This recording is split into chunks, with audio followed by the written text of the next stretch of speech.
एक minute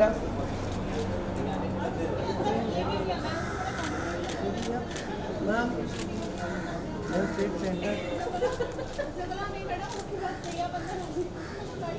ma'am बेटी यहाँ पे सामने हो गया मामू। Look here ma'am. मैडम यहाँ पे, हम यहाँ पे सामने। ये मैम,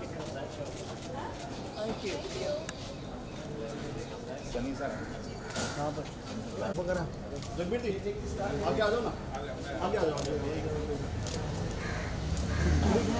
सर। इस तरफ आ जाइए थोड़ा, मैं जल्दी में बस सर एक फोटो लेते हैं 2 मिनट।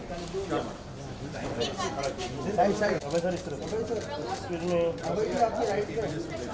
अभय सर इधर centre. Both of you left side sir. Sir Abhay sir आपका सोलो कर आ जाओ इस तरफ, आ जाओ सर लेफ्ट साइड।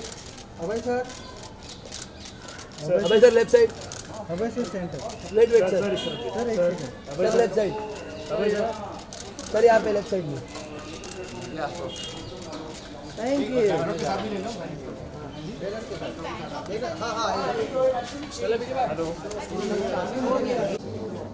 एक मिनट है।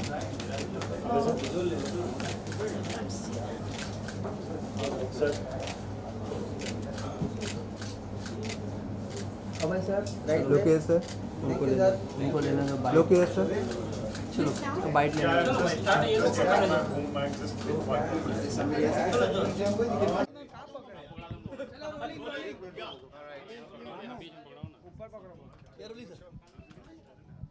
खाली हो गया ना जगह।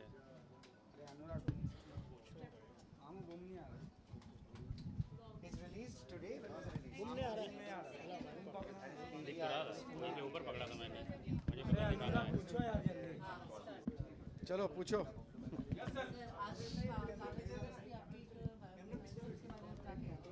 मैं बहुत खुश हूँ कि अभी पीवीआर पर ये रिलीज़ हो रही है कागज़ की कश्ती। ये बहुत ही वेल मेड डॉक्यूमेंट्री है। It's about Jagjit Singh who has an amazing life. It's a very intimate portrait. Brahmanand ने जो काम किया है बहुत ही अच्छा किया है, and I am just very happy कि इसको एक थिएट्रिकल भी मिल रहा है।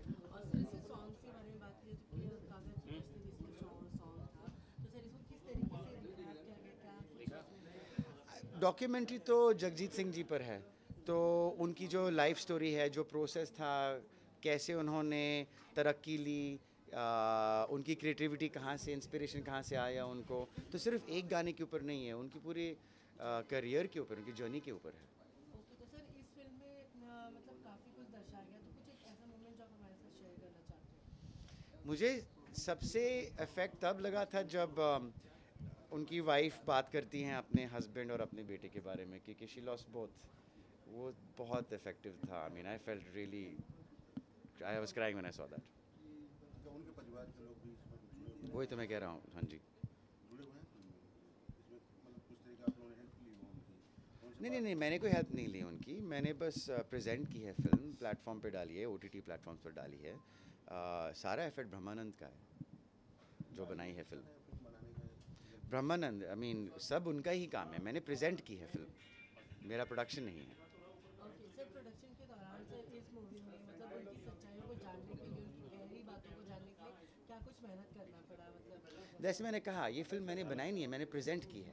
ये क्वेश्चन आपको ब्रह्मानंद से पूछना पड़ेगा। तो sir as a producer sir आप किस तरीके से इस मूवी को देखते हैं? डॉक्यूमेंट्री है जो बहुत कम बनती हैं, आई सपोज, या फिर उन्हें ज़्यादा शोकेस नहीं किया जाता है। तो एज अ प्रेजेंटर है, यहाँ पे मैं प्रेजेंटर हूँ।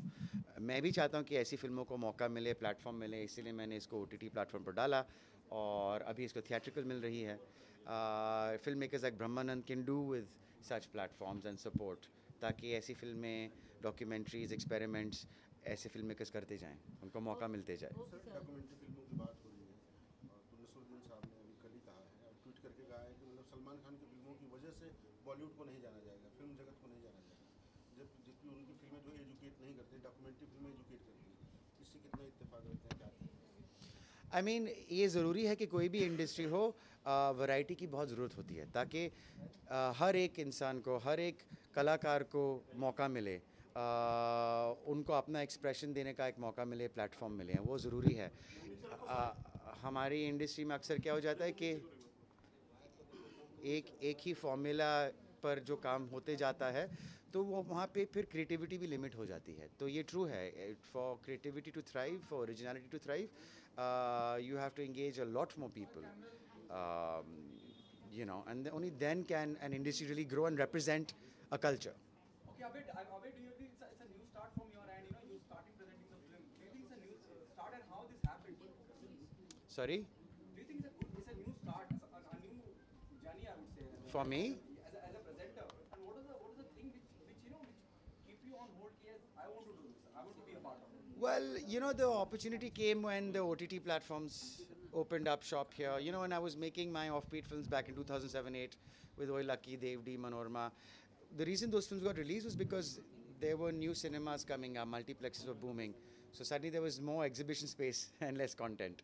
Similarly now with, of course, multiplexes are physical entities, so there's a limited space that they'll have. You know, then they stopped being built. But the digital space is limitless. And that gave the opportunity, and that's why I went towards not just production and development and acting, but even presentation and trying to get a platform for the kind of movies that your regular Bollywood films, studios and producers would not pick up. The OTT platforms, your Amazon, your Netflix, these people will do that because they're looking for culture, they're looking for originality. Do you think? Please continue. No, no, go on, go on. So, you know, Secret Games have changed the entire game. It started with Inside Age. Now everything is on digital platform and it's growing rapidly. You know, it's doing a fantastic, even commercially. What's your take? Do you think it's a new start and you will be coming with a web series or something like that apart from this?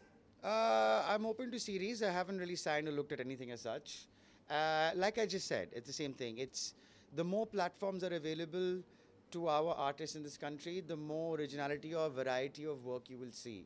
As long as it's limited to the 4 or 5 people that control Bollywood and insist on the formula being the only thing to make in an environment like that, these platforms will give a voice, an opportunity to people who are never given a chance unless they conform to a clique or to a formula. On a very positive note, who 3-4 people who control Bollywood, as you said? It's all positive. I mean, if there are 5 people who control the industry, there are 50 people who control the industry in Hollywood.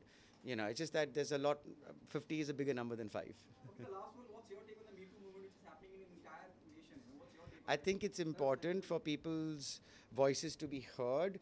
I think people are hurting, and this is why there's a lot of venting going on. And I think it's the beginning of, it could be the beginning of change. After the purging, then we have to reflect upon now what's next. You know, how do we utilize this anger that people have and put it in the right direction? I think the main obstacle we face for our country is that the law works very slow. And I think that's why there's so much of a noise being made, because you feel like I will not be heard in court, so I will be heard in the papers.